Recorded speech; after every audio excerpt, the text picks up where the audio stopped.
Hello and welcome to Your Questions Answered. I'm Michael Sidgwick, joined by fellow Dadley boy Michael Hamflett. Well, we're going to do precisely that. But before we get into it, if you're a fan of this sort of thing, make sure to subscribe to WhatCulture Wrestling on Apple Podcasts, Amazon Music, Spotify, and YouTube for daily wrestling podcasts where we preview and review Raw, SmackDown, the show formerly known as NXT 2.0, Dynamite, Collision. We have wrestler interviews on occasion, roundtable discussions. We answer your questions. And we host a roundup of the week complete with a bloody good quiz, of course, on WhatCulture.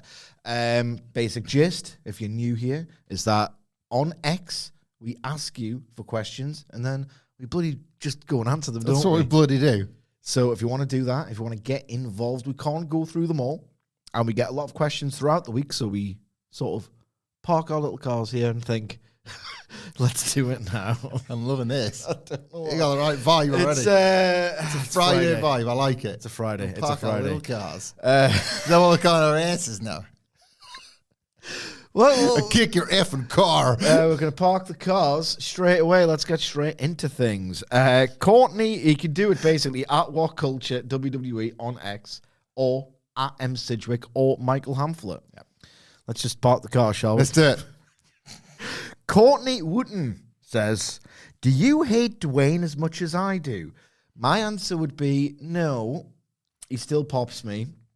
And look, cards on the table, cars in the car park.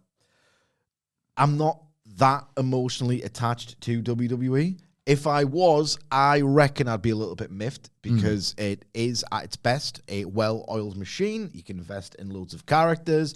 The best booking is done long-term more often than not. He is a disruptor, a bold disruptor. But can you be a disruptor if you say you're a disruptor? No. Pre-announce your disruptions, then celebrate them afterwards. Because that's weird too, isn't it? You know what else is when people say, oh, I'm pretty cool and aloof, I'm a poster. Yeah. It's like, nah, you're trying too hard if you say that. That's knowing. That's knowing, yeah. So the short answer for me is no. I don't hate Dwayne as much as you do, Courtney. But there's a level to it. So I take a irreverent view and a almost schadenfreude approach to Dwayne "The Rock" Johnson and his meddling ways. However, I will say, even if you take the ironic, I don't care, do whatever route, he's actually quite boring, I think, as a TV performer these days. He's rambling, meandering. I don't even think he knows what he's saying. I mean, it's part of the deal of being a white whale unicorn, I guess. So for me, my current stance on Dwayne "The Rock" Johnson, before I throw over to Michael Hamflett, is no, but it's a bit boring. It is a bit boring, and it's just not. It's theoretically chaotic and entertaining, but it just never really materializes like that as an experience. What do you think? Well, you've nailed theoretically chaotic. I think you've really hit upon something there, and it's felt like that certainly more in 2025 than it did in 2024 because there was such a dividing line between the chaos that The Rock could bring that was positive versus negative in 2024. Negative was the weird SmackDown where everybody just felt a bit off. Positive was pretty much the Vegas press conference and onwards when he locked in. And it was still chaotic and definitely not what anybody expected, but brilliance was able to come forth from everybody involved. I don't hate Dwayne Johnson, but I realised when we were talking about him for something else that he's a bit of a personal rule-proven exception for me. Because, we've talked before about, like, by and large, if a wrestler makes me feel the very best I can feel watching pro wrestling, I will be loyal to them to a fault. I'll give them way longer and way more years of screwing up than like most people would before saying, you know what, enough's enough. Like, it's not exactly giving everybody a chance to improve and get better, but it's just like it takes a lot for my patience to be worn thin, if at least at one time they've just... I mean, you're stuck with the Fed from 2001 to 2020. Perfect example, right? Where I am feeling that sort of distance with the man that gave me Hollywood Rock in 2003, the man that gave me If You Smell What the Rock Is Cooking, Jenny, like at WrestleMania 14 or Deadly Games Brackets General, or loads of them. Here's one. I'm doing a long form article on the entire chronological history between The Rock and Steve Austin, the story that was presented on screen, and the more fascinating, I think, battle of, hang on, there's two Hogans. and how do these Hogans coexist? It's one of the things I'm most proud of recently writing, so that should be on whatculture.com/WWE imminently, I believe. There was a point in 1999 where The Rock was just saying things that really made no sense, but you can guarantee that in the playground or in the dorm rooms, people were just calling their friends what he was saying. Remember this? Yeah. What's in that for? Well, you were trying to do it. Yeah. But the one I'm thinking of is I'd rewatched the famous angle. It was like a show-long deal, and then it ended on a cliffhanger. Steve Austin's dead again. No, he's not. Where The Rock is on the bridge paying off the 1997 thing, and they do the pager thing. Yeah. Bit of a callback in 99 WWE of all places. Because 97 felt 10 years ago by now. That was how fast it all moved. Just like they remembered something. Yeah. I didn't remember what they were doing the previous week, but they remembered something from 2 years ago or 18 months ago. And The Rock's got the fishing line, and he's trying to get summoning Austin to the bridge so he can throw the belt and him in the drink. And then he's going, oh, well, we're here. Well, let's do some fishing. And he's talking about, let's put Austin on the end of this fishing rod, and let's see what we can catch. And The Rock says, and I paraphrase, but I'm trying to quote, hell, we'll probably catch a mutated freak fish since he's such a candy-ass piece of trash. Mutated freak fish? What's he talking about? That shouldn't work, should it? It shouldn't work, but I almost certainly went into school on, the Monday, because we watched it on Fridays, and just called my mate mutated freak fishes. Yeah, and they would have been like, that's very good. Like, you're like The Rock. So yeah, it's all good stuff. There's so much of that, ultimately. Long story short, Rock was good, actually. And all those memories and everything that he did for me as a fan that should give you a lifetime guarantee of like, all right, Wilborn, I would say, is that Rock's never going to run out of lies with Wilborn, right? It's the disappointment, not just that he has lost that, because it's actively when he tries for mutated freakfish that he falls the shortest now. Yeah. But also, and this meant more to me even than the poppers of the late 90s, was when I was becoming like a big forum guy and a like proto ball knower, I like was just enamored by The Rock's total selflessness as opposed to everybody else that had ever been in the spot. It was what he became known for. Yeah. The guy would do anything for anybody because nobody was more secure in the spot. The perfect contrast was Triple H. This guy wouldn't do a goddamn thing for anybody. Don't forget The Undertaker either. He was an idiot. And a dead man. Look at Steve Austin. The Rock angle matches compared to the Undertaker angle matches fully loaded. Yeah. Austin as a heel at SummerSlam 2001. Everybody loves it. Guy chews him up. Like, it's a great physical spectacle, but if you watch the match, like, hang on, this doesn't make a lick of sense, right? Rock gives everybody everything for all these years because who else, like, why should he worry, ultimately? He knows he's going to be a made man in Hollywood. He knows he can come back in that ring anytime and be the best. It's quite remarkable to watch somebody of his stature giving so much. That he's lost that is the saddest element of all when you watch this Rock. You watch a guy that isn't just a bit stumbo bumbo with his big catchphrases and lines. A guy that is so overconfident that he kind of ruins the stuff he's in, but a guy that has lost the ability to just simply give. Yeah. Like, he could give more than he's ever given from his platform, and for the first time in his career, it's now he decides to take. Yeah. And I think that's what's cut away it a bit for me. That's what's like cut this like lifelong commitment to The Rock for all the good memories. Yeah. That feels like the difference. I'll match Rock's energy. If he locks in, I find it very easy to lock in. Yeah. That's the reality. If Elimination Chamber comes around and Cena's Punk and Seth Saturday, and Cody, Cena's those three in particular, Logan Paul even, did such good work to try and make sense of The Rock's total nonsense. They've done the legwork for him. If he comes into Elimination Chamber, which may have aired by the time you watch this, but we're recording just before, and has got his notes on his wrist or has actually sat backstage and prepped with whoever he's working with, and it's focused, I'll be like, yeah, all right, then I'm in.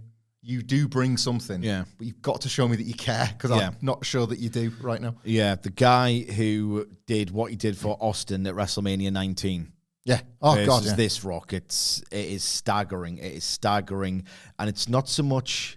Yeah, he doesn't give people anything. It's like, he doesn't even... I watched Cody in that promo on SmackDown last week, and it's like, Cody just... I know he was meant to be nonplussed by it all, but it was all too real a performance. It's like he didn't know how to play it off. He's not giving... he's not giving anyone a contrast. He's not feeding people lines, and there's no beautiful volleying back and forward. There's no escalation of, like, tension.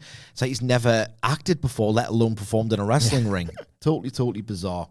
Dan Rogers asks, what can AEW do to resurrect the tag team division? Years ago, they had over 10 tag teams. Apart from Hurt Syndicate, Bucks, FTR, Guns, and Outrunners, the rest seem like thrown together singles guys. I will do a slight correction. Sorry, Dan. In that AEW has a really tenured history of thrown together singles guys. Hangman Page and Kenny Omega being the obvious example there. Hell, the Acclaimed. I was just going to say the Acclaimed were thrown together singles guys. Tony Khan does have a history of putting two people together and creating magic when people wouldn't necessarily have said, oh, these two should be in a tag team. End of the year was better than some of its parts for a while. Yes. Just what are we going to do with two disparate mid-carders? Yeah. They kind of had something. Absolutely. Swerve in Our Glory. Yeah. Ricky Starks and Powerhouse Hobbs, who I thought should have got the belts ahead of them, and then Swerve in Our Glory Starks ruled. and Big Bird are charm. Yeah, you know what I mean? So there has been a history of that. But I will say, yes, the tag team division has fallen Sting and Darby. off. Sting and Darby, you know. The tag team division has fallen off, no longer as prominent. And it all goes back to my favorite take, is that Tony Khan has signed too many guys, too many male singles name wrestlers, and it's had such a profound ripple effect on basically the entire narrative mechanisms and the narrative ecosystem. I know that's pretentious, but it's my trademark, so I'm going to say it.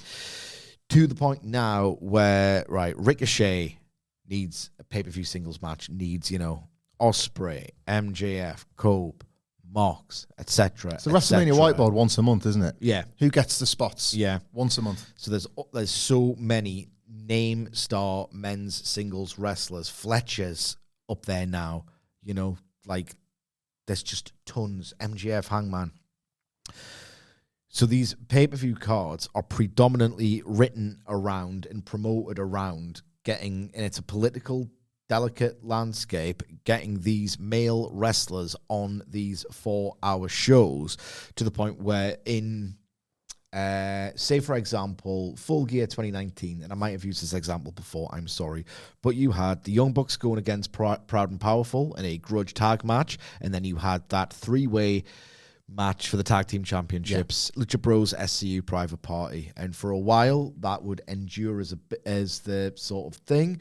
Going to like Revolution 2021, I think you had All Out 2020. You had Page and Hangman versus FTR, but you would have Bucks and Jurassic Express because the way that the narrative ecosystem at that point was in pretty harmonious balance. So you could have grudgy tag team fair outside of your title match. Those days are dead. Now you get multi-mans a lot too often.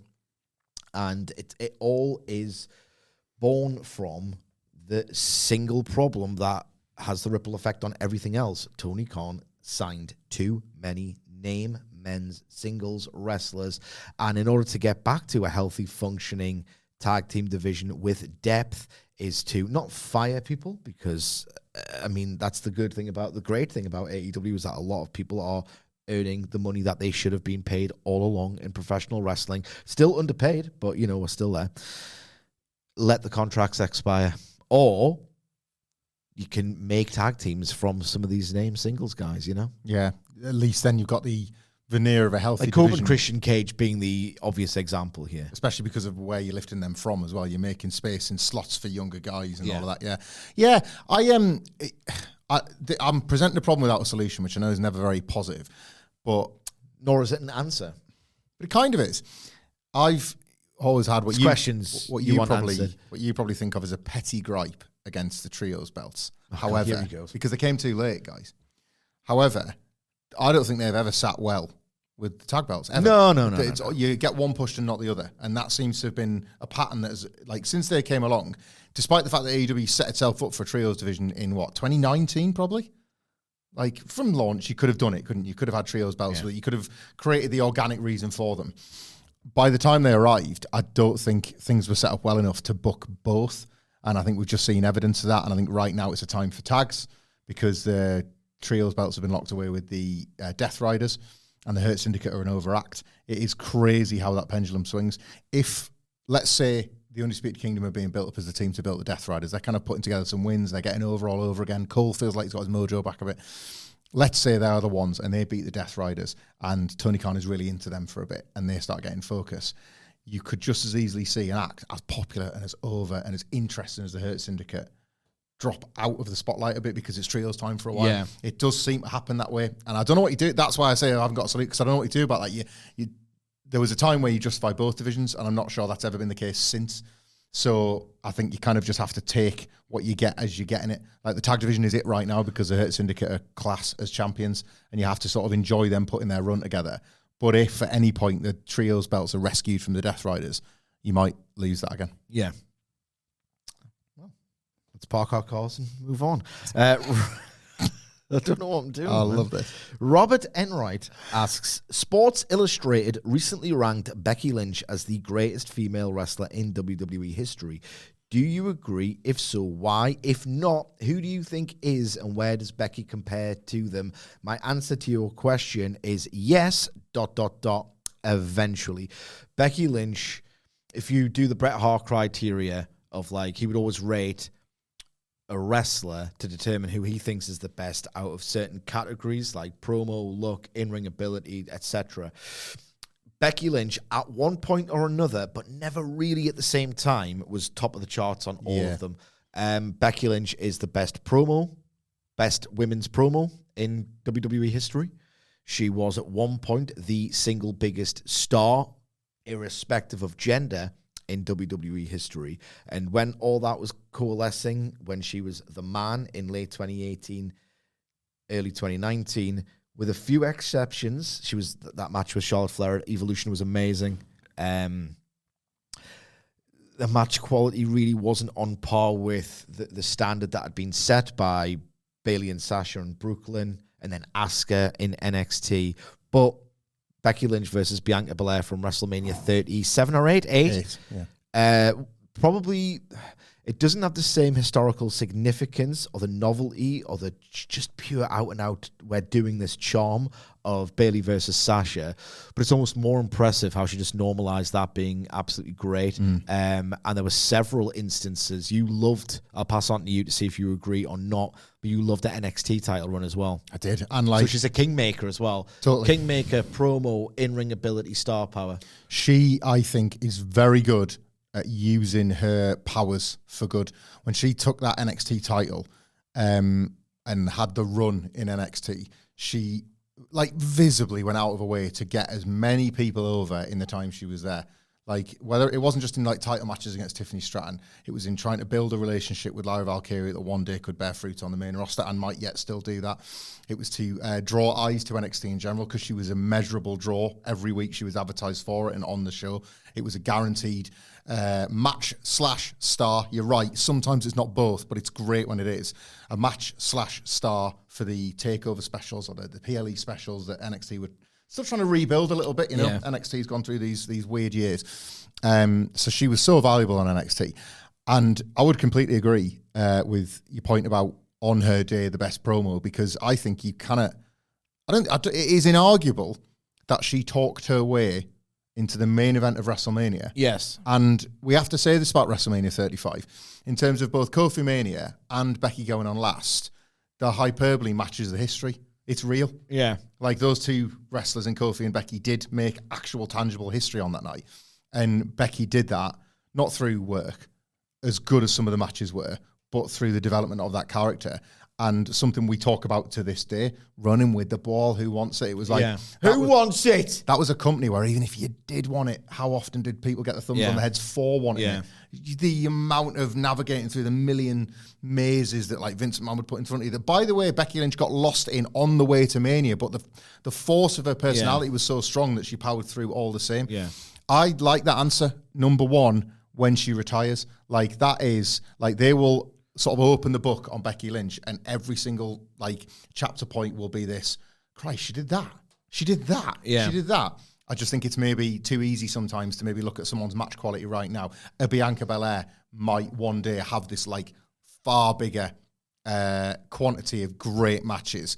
as of right now, it feels like Rhea Ripley is kind of untouchable as a star in the women's division in WWE. And then you have to kind of like track back a little bit and look at someone like, how did Trish Stratus do what she did in that era? How did Michelle McCool do what she did in that era?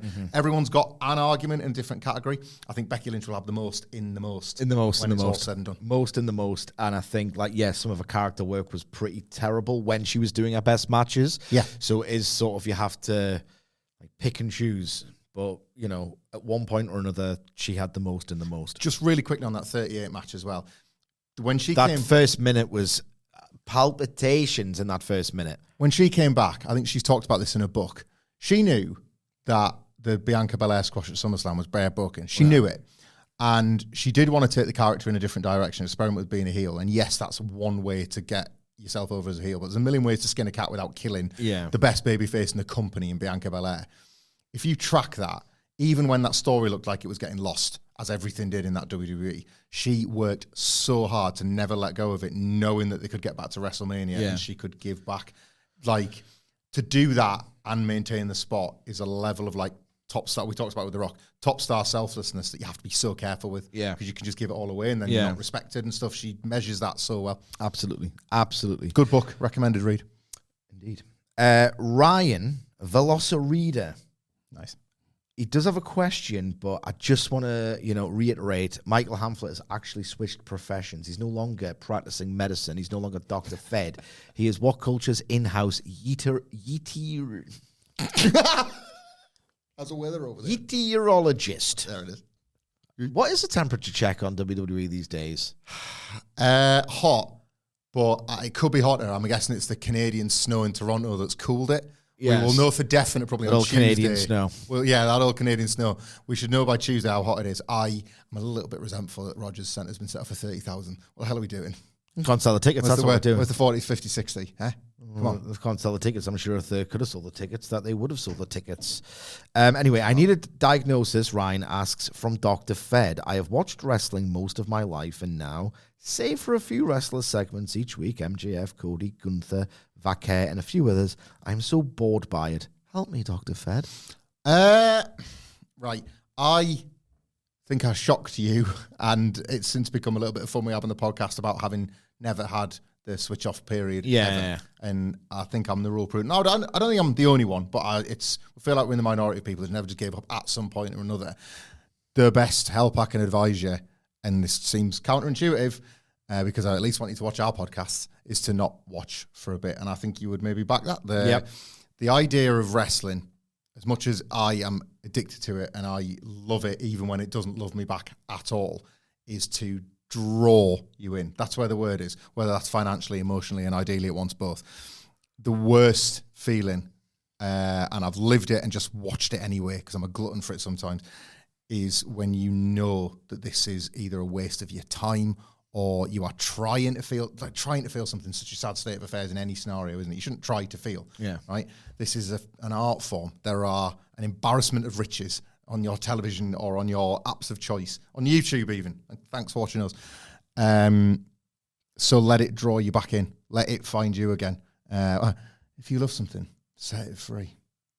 And if you love pro wrestling, I'm being a bit dramatic there, but in all seriousness, you will not keep up. I promise you. You will scroll Twitter, you will listen to our podcast, you will go on those websites you're pretending you're not still going on, but you like to read the results because he's beating him, she's fighting her. Something will catch your eye, and it might actually relight the fire all over again, because that is what I hear from the people actually are smart enough to take a break. The angle that draws them in is something that me and you have got a best match ever coming that I won't spoil the match for, dropping this Sunday, edited beautifully by our editor Adam Nicholas, and he told me, and I didn't know this, that was a WrestleMania that he was like, I'm leaning in here. And that's a really lovely feeling when wrestling pulls you back when you've been away. Let it do that for you. Absolutely. Professional at Dead at Last asks, has anyone ever really benefited from beating a big name that is on the way out?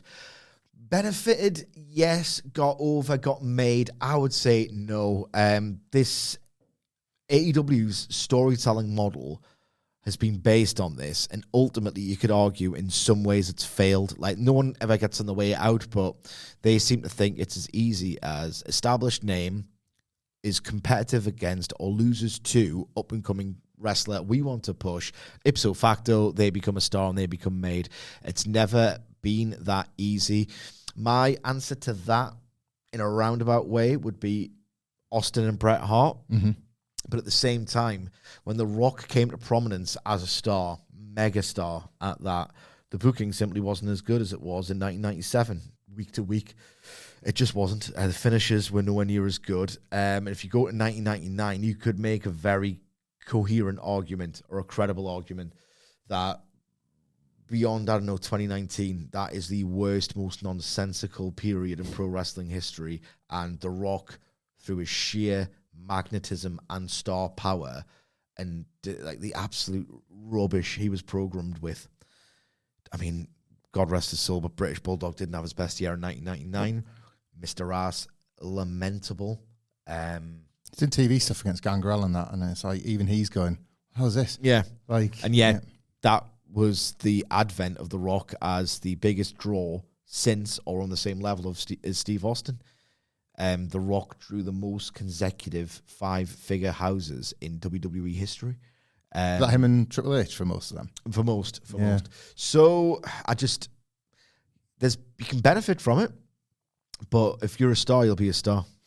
Yeah, I agree. I think what's happened is a lot of people retrospectively staple on that this was some sort of passing of the torch.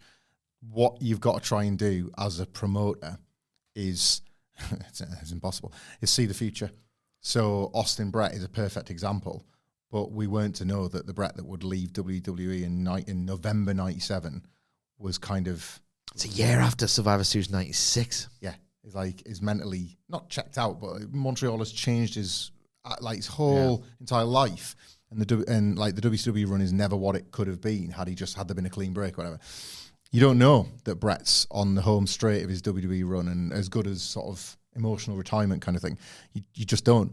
And I think what really stuck out to me, I don't know the age of the person that's asked this question, but the big turning point for the absolute line in the sand of, oh no, it just isn't as simple as that. Oh no.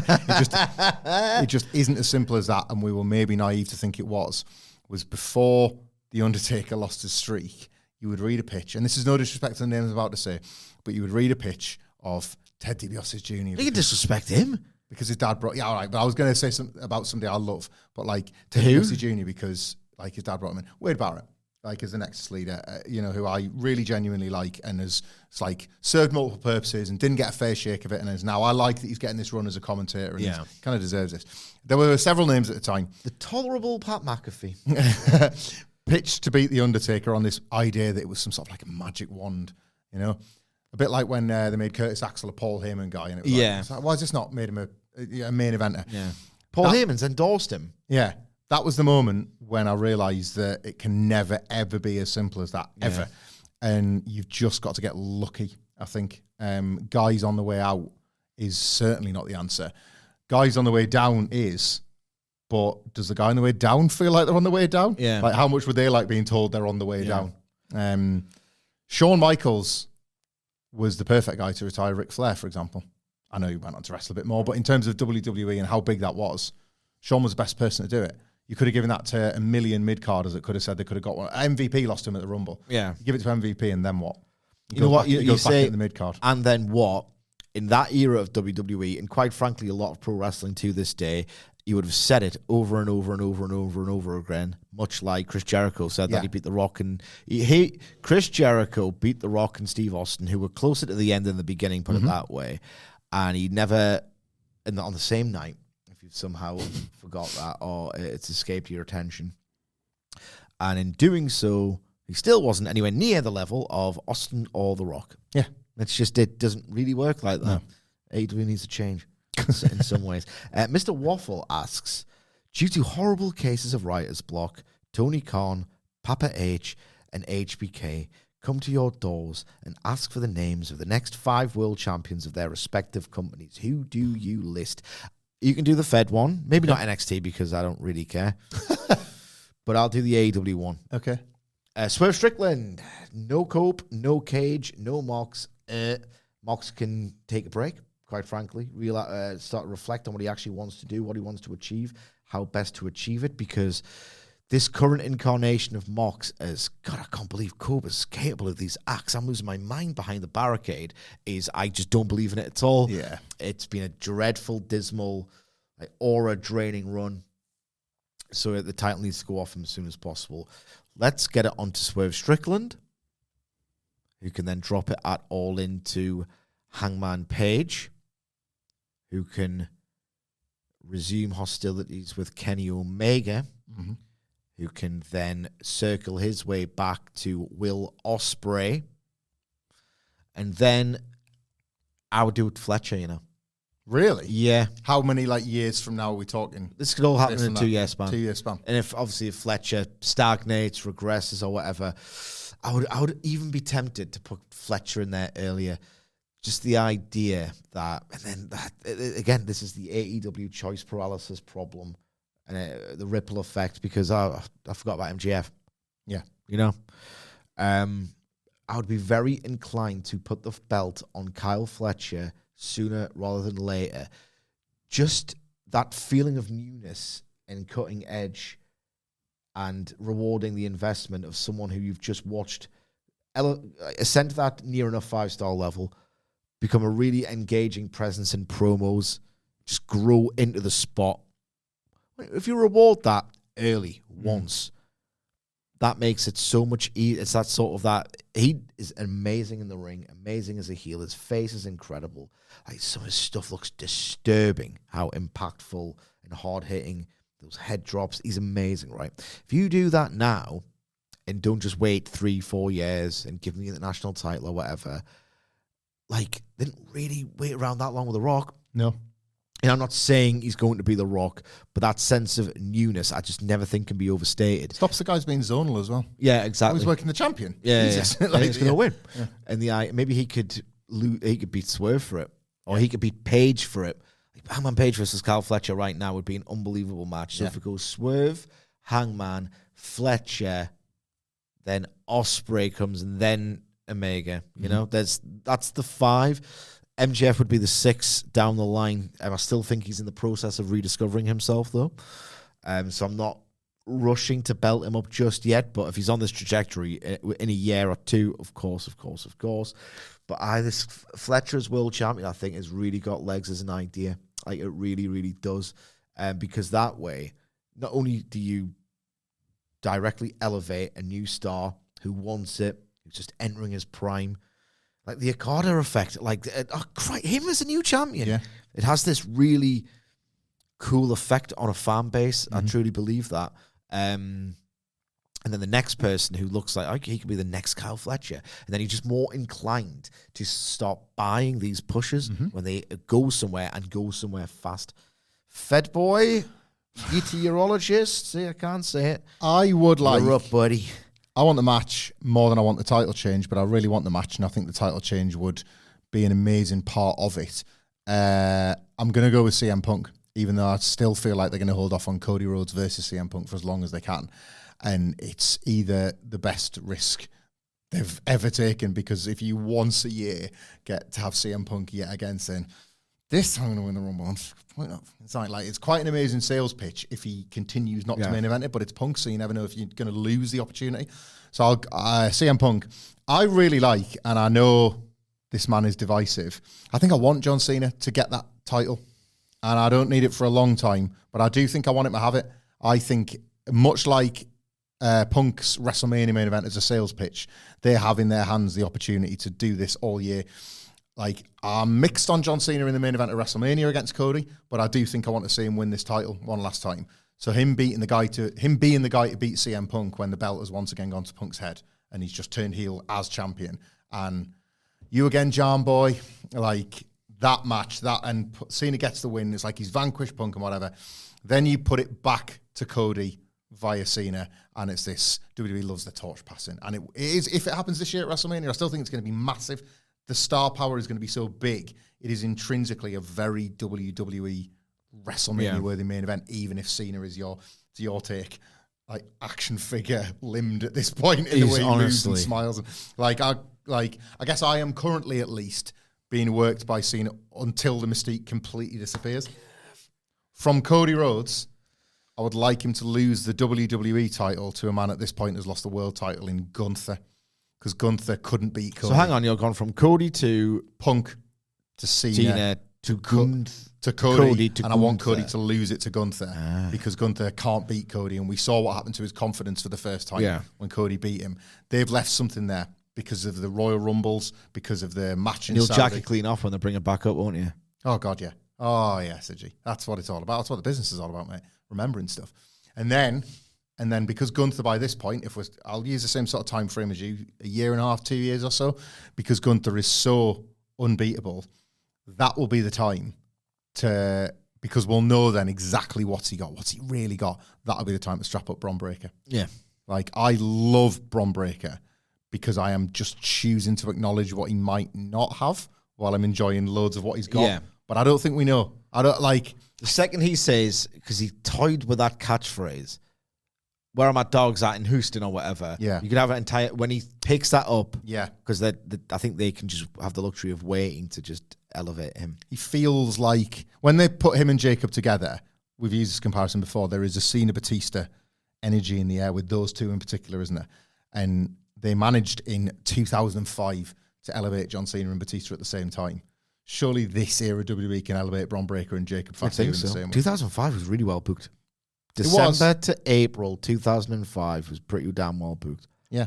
But I think it's because they were the right guys. Better than this. We'll see. Build the WrestleMania 21 is better than this. Right now. By miles. We'll see how it turns out after the dust has settled, Sidge. Let the dust settle, yeah? Settled dust. Yeah. Okay. Still had Big Show and Akibono. Still had the Playboy pillow fight. Things weren't perfect, yeah? Yeah. Bradshaw and Cena stunk as well. Total Takerino, City Jones. Steve Faso says, since this is the podcast of the Dadleys, I need some advice. My 5-year-old is currently in a phase where she doesn't want to sleep in her bed, or if she does fall asleep, she'll wake up and want to come in our bed. What match is so bland if you fall asleep? If you watch it, you'll fall asleep instantly. Excellent. Orton Edge WrestleMania 36. However, if this is the benefit of the child and saying, "Oh, watch this," then she'll fall asleep. It's got that horrible metallic din of like getting thrown into like those metal pipes and stuff. And it just looked like it really hurt. Yeah. It looked like the opposite of what a pro wrestling match should look like. It looked like it really hurt and it had no entertainment value out of it whatsoever. They're on that truck for an eternity. Oh God, I know. Just doing nothing. One Final Beat. One Final Beat. We watched One Final Beat on a watch-along podcast when we celebrated our 1-year anniversary on this YouTube channel. And oh my God, I regretted choosing it. So this is bad content, because it's just like, I can't keep saying, oh, they're on the ground. Yeah. They're on the ground selling. Off again. One Final Beat, Edge, Orton, because they each have that awful pandemic, black and grey, sludge aesthetic, tedious action, awful melodrama. It's about the spaces between the moves, man. Failing that, if that's too depressing, and Jesus Christ it is, if you want arena ambience, tedium, Bad Blood 2004, Triple H, Shawn Michaels. We're nearly effing, because that was on my short list. I was going to go in stark contrast to the emptiness of the Performance Center. Dory Funk Jr. And Edge and Randy Orton. You're not looking at how closely he's applying those holds. You will never see a disconnect between the visual of a stadium full of people in Texas, no less, not knowing what the hell they're watching with Triple H and Randy Orton from WrestleMania 25. There are so many people in that building. And they know what good wrestling is because they just watched Shawn and The Undertaker. Yeah. Kind of like create a template in front of their very eyes. At very least, borrow some of one and create a brand new one in front of their very eyes. And then they're like just sat there staring at this match happening in front of them. 60,000 people. Yeah. Right? Like Triple H Lesnar at WrestleMania. Triple H Batista at WrestleMania. That's got a bit of that. Yeah.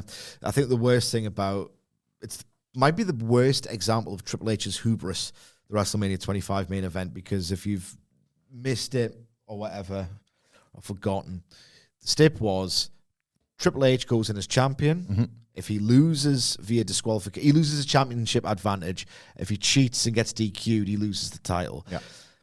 This arsehole of a man, like, you have to be so over as a babyface for people in like 2009, like years and years removed from the membrane between kayfabe and reality just completely dissolving. The idea this idiot had, this arrogant arsehole had of, God, they're really going to be with me if I try and cheat, and say, no, Triple H, no, you're better than that. We love you. They're going to love me too much. Why would they ever think that about him? Ever. He was never that over as a babyface. Vince and Shane, it was acknowledged open for the first time ever in that story, brother-in-law and father-in-law at this point. And if you remember, in order to like take out Cody, Randy and Ted, the three McMahons come out and like, well, nobody's going to buy you as baby faces. Like Shane wears one of them T-shirts with the sleeves on, and Vince he's just taking his suit jacket off and rolls the sleeves off. Makes us good, guys, right? They're going to hate you forever. You're the worst, you three. Yeah. Like, and you're crushing young guys. Yeah. People hate that. Yeah. People always hate that. Yeah. You cannot crush young guys. No. Oh, man, yeah. I think that's the one. 25. I think 25. Horrible. Absolutely. Atmosphere is impossible. How have you done that? Yeah. All them people. Yeah. Next question. John Smith says, do you feel AEW has been successful at producing new stars? Stows. Yeah. Just out on the stoves. I've looked at stows before. Do you feel AEW has been successful at producing new stars? How do they become so, if not? I'm going to stand up for friggin' AEW here. MJF headlined the biggest wrestling show of all time. It's a big quarter-hour draw. Firmly entrenched as a guy who WWE could theoretically one day sign, and he would go, right, well, I want the main event of WrestleMania, even if it's for the Seth belt. Yep. Hangman Page is the main character, to the point where it's now in canon that he's the main character, and people kind of want him to headline pay-per-views, and he's just the best. Easiest guy to fantasy book against WWE people. Yeah. Easiest. And Hangman Page is ultimately like the guy people want to see have that long babyface title run that he didn't get the first time. And I think he's evolved as a character and he could do it properly this time. MJF, Hangman, Swerve Strickland, compared to what WWE did with him, he is a guy, again, headlines all in. That is star stuff. He is a star. Those Who's House, Swerve House chants are becoming one of my favorite things about, hang on, is this atmosphere? The feeling might not be back. The atmosphere is sure back in AEW, and he might be the most over guy not named Hangman Page on those shows. Whose house swerves? It's so loud. Yeah. He comes out and gets a huge reaction. It's real. That Hammerstein ballroom reaction he got was unbelievable. Kyle Fletcher, he has been elevated to the point where he has a singles match on every pay-per-view now. He's just put himself in that conversation. Full Gear, World's End against Ospreay, Revolution against Ospreay. I'll be interested to see. He should still get those pay-per-view matches once this rubber match with Ospreay is all said and done. But yeah, they create stars. They create stars. And it's not they create stars. These stars create themselves in a lot of ways as well. But yeah, I think the answer is yes. Definitely. The platform that AEW has erected is big enough for the greats, or the ones that want to prove themselves to be great, to become like national television stars. And this conversation has been used at various points in bad faith, I think, because there was always that, and WWE created this mindset. And I'm sometimes, even when I don't mean to be a subscriber to it, that like, well, when you make it there, that's when you're a star. But look now, 5 years into there being 2 mainstream promotions, look what happens when somebody signs from AEW and they try and bring them in as much as that character as possible. Yeah. They're not messing with that. Like, yeah, Ricky Saints is called Ricky Saints, but what you're getting is this guy that's been on television the last 5 years. Jade Cargill is the character that was on television the last few years, brought in as her. You know, like, there is no longer the case of Chris Harris, a decorated TNA wrestler. You're Braden Walker, mate, and you stink. Yeah. You absolutely suck. Like, why did we sign you, buddy? Yeah. Like, in fact, that might be the Ricky Saints comparison, because other than a name change, he's a guy that's come in with like a good tag run, possible. Can he break through? And WWE going to give it a go with him as him. Like, I think the proof is already there that AEW makes stars because of how people come in when they're signed. Now, WWE know what they're getting, and they want the person that's seen on TV. Yeah, Absolutely. 3 more questions because we are running low on time. If we didn't get to yours, we can only apologize. There's only a limited amount of time. But come back in the coming weeks, follow us on X, and we'll try and get to them eventually. This is a recurring little thing that we do. Josh K says, post Forbidden Door, has the leniency of wrestlers working different promotions made the individual companies feel less linear and individualistic? I would say that there's a factor there, certainly. I think the big issue facing professional wrestling right now is a stylistic homogenization of like, well, every wrestler seems to wrestle in broadly the same way. It's difficult to stand out.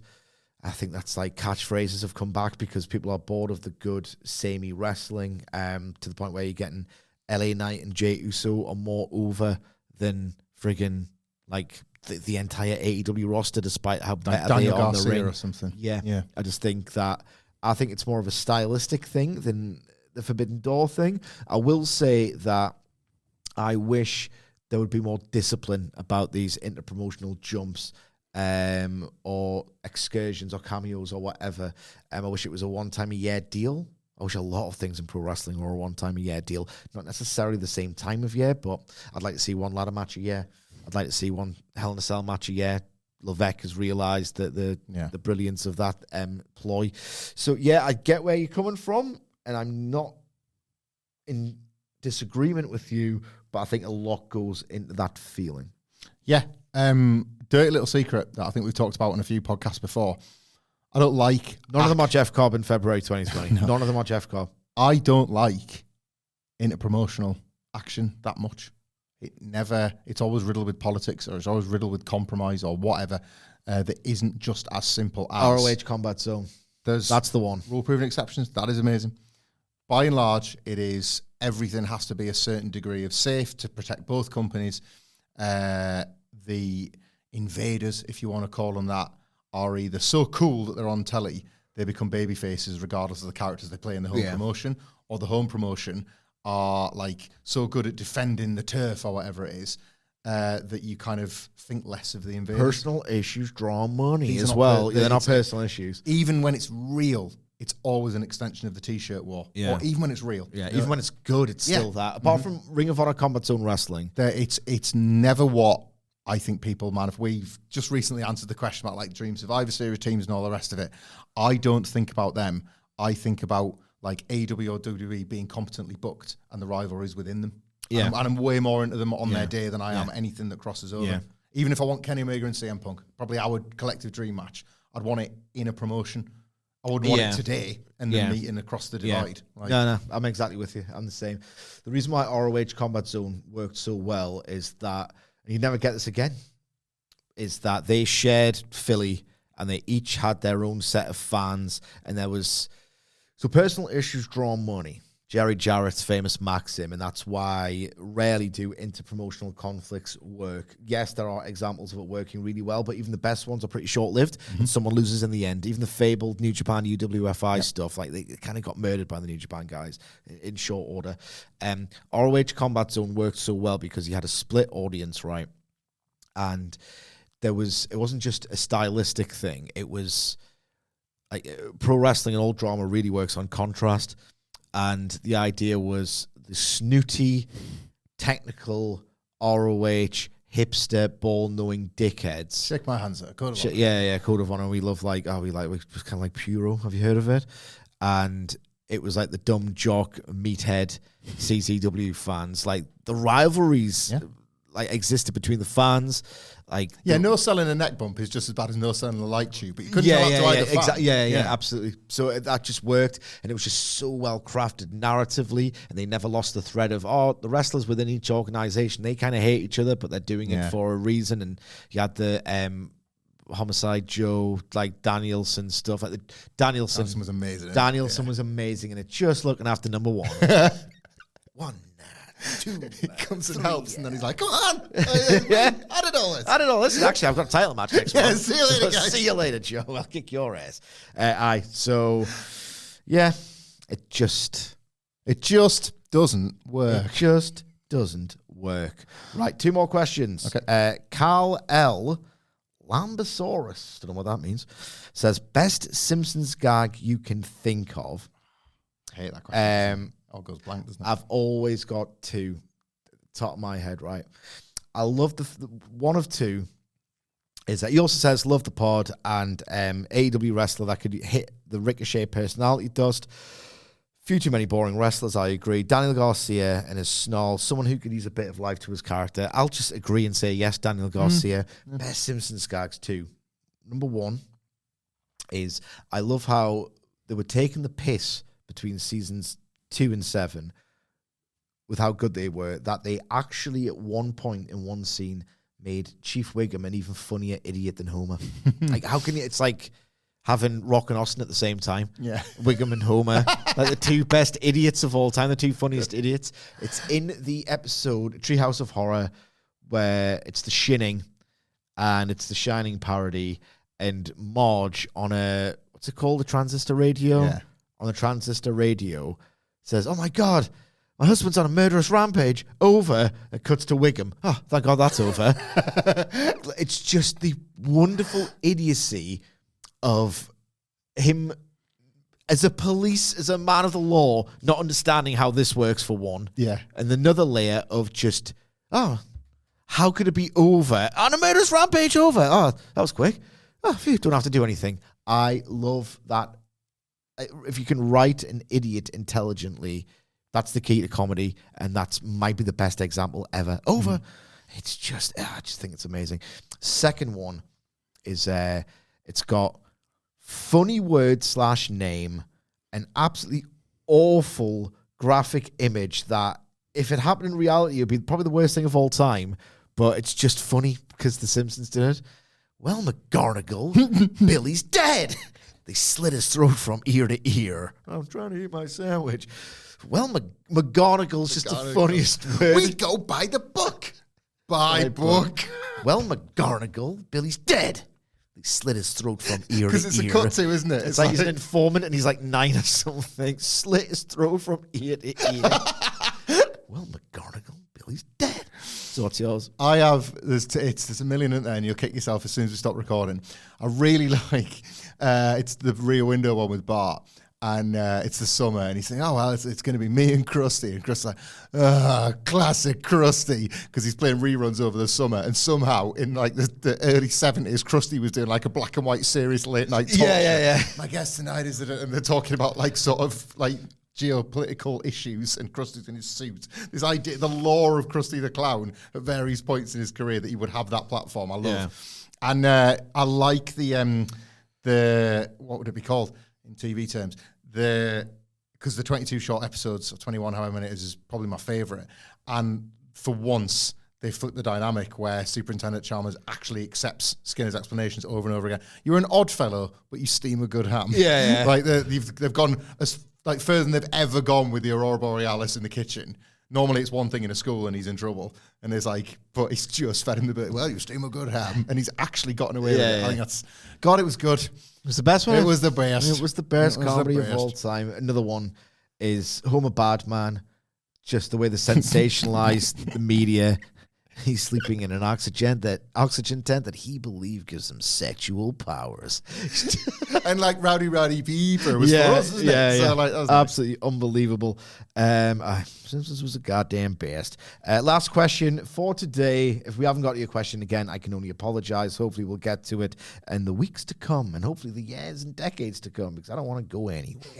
Joshua James says, what's the most iconic line in wrestling fandom that has never been said on TV? For example, give me the bell and be everybody, or make Roman look real strong. The Bob Holly ones, it's just the funniest thing ever. So good, isn't it? It's the idea that, of course he would say that. The fact that, and now it's become law of, if you're just a wrestler nakedly wanting to win matches because you are in love with the idea of being hard, you just become Bob Holly to me. I'm watching John Moxley and he's a stooge in Bob Holly. But the Brawl Out promo. Aye.